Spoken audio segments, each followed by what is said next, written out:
A man is left scarred for life after his stomach bursts into flames on the operating table. I'm Kat Jovi and I have the story for you right here on IO.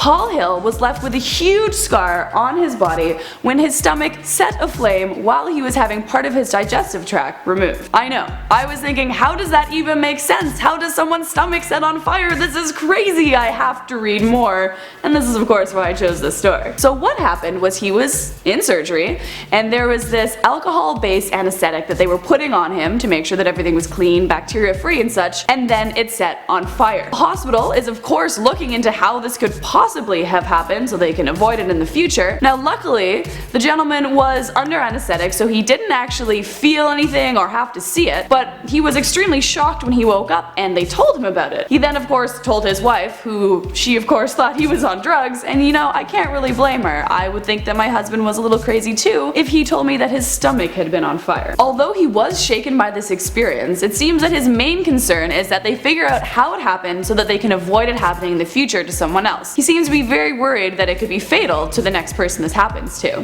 That's very sweet of him. He seems like a nice guy. This whole nightmare has left him with a huge scar all along his side, and he has to have a nurse to change the bandages every day. A spokesperson said, "We take incidents like this extremely seriously. A thorough investigation into what happened and what can be put into place to prevent this happening again has almost been concluded. Hopefully they'll get to the bottom of this soon so it never happens again." I'm Kat Jovi, this was IO, and my question for you guys is, what is your craziest scar story? I'll tell you one of mine really quickly. I was little, I was at a farm, I was checking out some chickens, I peeked into their little coop, one pecked me right in the forehead. I actually have a little scar right here that you probably can't see.